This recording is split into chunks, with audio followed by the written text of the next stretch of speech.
শুক্রবার জুমার দিন দুপুর 12টা থেকে 2টার মধ্যে এই ছোট্ট দোয়াটি কেউ যদি 11 বার পাঠ করে, এরপরে সে আল্লাহর কাছে যা চাইবে আল্লাহ পাক তাকে তাই দান করবে।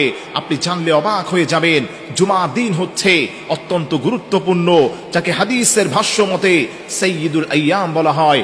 আল্লাহর হাবিব সাল্লাল্লাহু আলাইহি সাল্লাম বলে দিয়েছেন, এই জুমার দিন হচ্ছে আল্লাহর কাছে অত্যন্ত প্রিয়।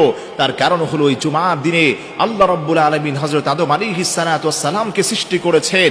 আদম আলাইহিস সালাতু ওয়াস সালামকে শুধু সৃষ্টি করে নাই, জান্নাত জাহান্নাম, একটি বর্ণনায় পাওয়া যায় গোটা কায়নাতকে আল্লাহ রাব্বুল আলামিন এই জুমার দিনে সৃষ্টি করেছেন। আল্লাহু আকবার পড়েন।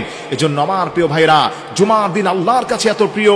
আল্লাহর হাবিব বলেন, এই জুমার দিনে কেউ যদি বেশি বেশি আল্লাহর কাছে দোয়া করতে পারে, আল্লাহ ওই গোলামের দোয়াগুলোকে কবুল করেন। এবং স্পেশালি যদি কিছু দোয়া পড়ে, কিছু নাম নিয়ে দোয়া করে, আল্লাহ তৎক্ষণাৎ ওই দোয়াকে কবুল করে নেন। মনে রাখবেন, শুক্রবার জুমার দিন দুপুর 12টা থেকে 2টার মধ্যে আপনি যদি এই দোয়াটাকে 11 বার পড়বেন, আপনি পড়বেন, ইয়া রাহিমাল মাসাকিন, ইয়া রাহিমাল মাসাকিন, ইয়া রাহিমাল মাসাকিন।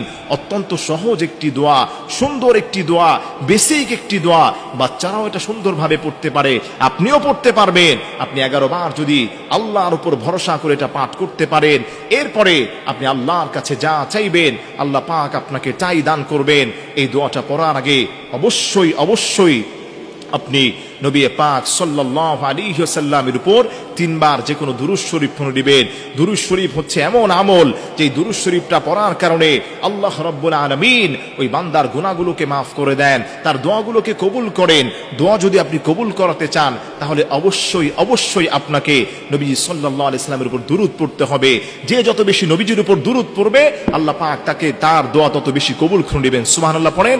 একটি হাদিসের মধ্যে পাওয়া যায়, আল্লাহর যেই গোলামটা আল্লাহর হাবিবের উপর দুরূদ শরীফ পড়ার পরে আল্লাহর কাছে হাত উঠিয়ে যা চাইবে আল্লাহ পাক তাকে তাই দান করবেন। কেউ যদি দোয়া করার পূর্বে আল্লাহর হাবিবের উপর দুরূদ শরীফ না পড়ে, ওই দোয়াটা মুআল্লাকুন ফিস সামা, আসমান এবং জমিনের মধ্যবর্তী স্থান এটা ভাসমান থাকে, ওই দোয়াকে কবুল করা হয় না।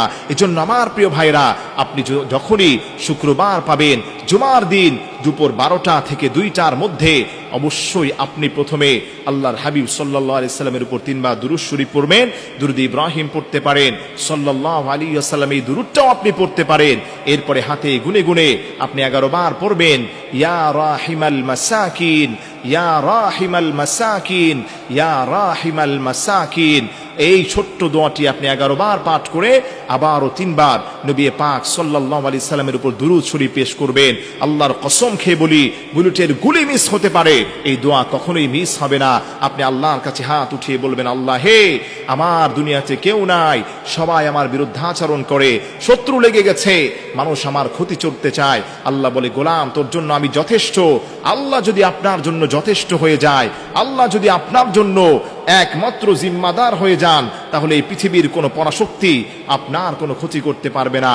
এজন্য আমার প্রিয় ভাইরা, আমি আবারও রিপিট করছি, সময়টা আপনি মনে রাখবেন, সপ্তাহের মধ্যে শ্রেষ্ঠ দিন সাইয়্যিদুল আইয়াম, জুমার দিন।